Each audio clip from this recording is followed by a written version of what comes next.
Hey there, it's Melissa Benaroya, and today on Childproof Parenting Live, we are going to talk about how we can instill empathy and compassion and respect in our children over the holidays, because there's so many opportunities over the holidays to model these things and get children involved just so they have a better understanding of the differences that exist in our communities between those that have and those that don't have as much. So I wanted to just share with you a few things that I shared on the blog this week so you can have a few ideas of where to start, since many of you will be on vacation with your children at home. So first of all, I think because it's the holidays, adopting a family is a really wonderful tradition. And actually, I'm involved in a school where the class adopts a family and they buy everything for the family, from every single item for the family dinner, every ingredient to gifts to things that the family requested. So it's beautiful because all the families in the class come together, everybody picks something off of the list, and they bring their kids with them to buy these items and put it in a donation box. So that way everybody can see that we're all contributing members and supporting other families in our community that don't have as much.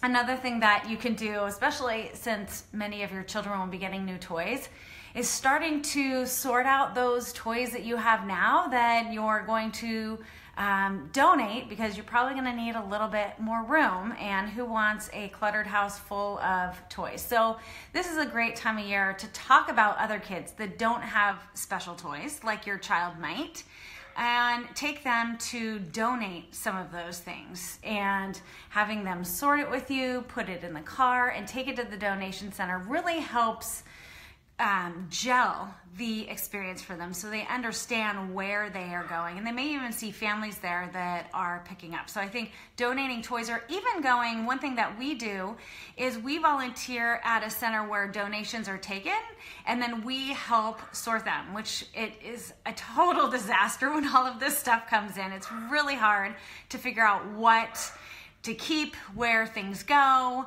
So just spending a few hours going through other people's donations is a really powerful experience as well. Now, along with that, you may want to take baby items to a donation center as well. So they do have mom and baby items, specific donation centers. So that may be something that you and your child might be interested in. So just a few ideas, a few other things I just wanted to add in there, which my family participates in, is visiting nursing homes. So it just so happens that my husband has a 97-year-old grandmother, and we not only go and visit her, but we make sure we visit with all of the other people in the building. So we come for meals and we walk around, we say hello to people, we let her introduce us for the 20th time to her friends, because it really gives her joy, and people just love chatting with us, and they love being able to tell their story. And it's so wonderful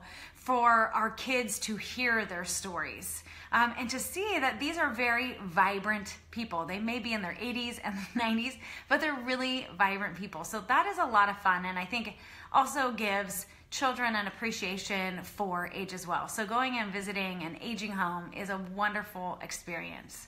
One other thing I know a lot of families like to do, especially when they have young kids, is visit a pet shelter. And I know many kids have a passion for animals. As you can probably hear, I have one in the other room barking at me right now. But going and volunteering at a pet shelter, whether it's just spending time with them or feeding the pets, getting involved there is a really wonderful opportunity. So a few ideas. I'd love to hear what it is that you have integrated into your holidays as a way to instill empathy and respect and compassion for others. I know in my family, I don't like to just do these things on the holidays, and that's why I mentioned visiting the aging home. One thing that I do too to help my children see these things on a daily basis and understand differences is I actually carry a whole bunch of protein bars in my car, and not bars that I'm going to eat or I'm going to feed my children, but they're specifically to give to people on the street or on the side of the freeway. And we in Seattle have being sure to have something available. I don't like necessarily giving money all of the time, but every time I've asked if somebody wanted something to eat, they've always taken it. And I think it's really important for your kids to see you do this on a routine basis. One thing I also wanted to share, one of our readers, Allison, wrote a comment and she said last year with her kids, she baked holiday cookies and then she took it over to the fire department with her kids, just showing appreciation for the work that they do in their community. So I love that idea. It's really cute. But there's tons of great ideas, and I'd love for you to share here what it is you've either done in the past or what you hope to do this holiday season. So go ahead in the comments below and share. I'm going to connect a link below with the ideas that I just shared with you kind of in greater detail. So that way it just gives you kind of a starting place on figuring out where you want to do things in your community with your children. Even print it out, sit down with your kids and talk about all of these different opportunities and find out what they're interested in, what their passion is, what they feel passionate about. I know my daughter is very passionate about homeless people. It gets her very upset. And so we've done a lot around supporting the homeless population. One year, she saved up all of her money for a year, and on our birthday, took all of that money and our donation money and brought it to a place called the Recovery Cafe here in Seattle. And it's a center where they provide education and services and just a comfy place to socialize and get a good meal for those that are homeless, but also those that have substance abuse issues. So I took her with her piggy bank down to the Recovery Cafe. And of course I called in advance and I talked to the coordinator there. And she brought it in, and the person that worked there made an announcement in front of everybody that was there in the cafe and said, hey, I wanna let you know this is Maya, and she brought in this money because she really feels passionately about the work we're doing here and supporting you. And within seconds, people were clapping and saying thank you. And just seeing the look on my daughter's face in that moment was priceless. That really was a powerful lesson for her. And actually a few people came up to her after, like grown men, and said, thank you so much, Maya. And at the time she was probably like 9 or 10 years old. So just finding opportunities where your children's passion lie can be so rewarding. I sat there with tears in my eyes watching this go down.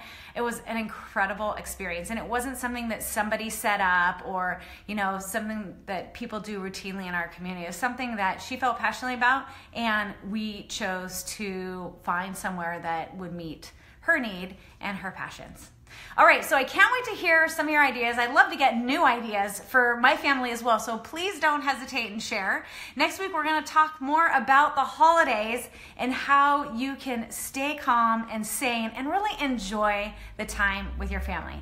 And don't worry, I've got you covered, because things are going to get a little crazy. Things are going to get busy because people are planning and cooking and traveling, and there's a lot going on, but there's a lot that we can do to really make sure that we enjoy this time together with our families. And I'm going to be running again a Keep Calm challenge. So keep your eye out on the website for information on how to enroll in our free Keep Calm challenge, where I provide you 10 days of information and feedback and engagement to help get you focused and calm and present so you can be thoughtful and intentional about how you parent your child. All right, I am going to sign off right now. I hope you all have a wonderful weekend, and I plan to see you next Friday at our next Childproof Parenting Live. Take care. Bye.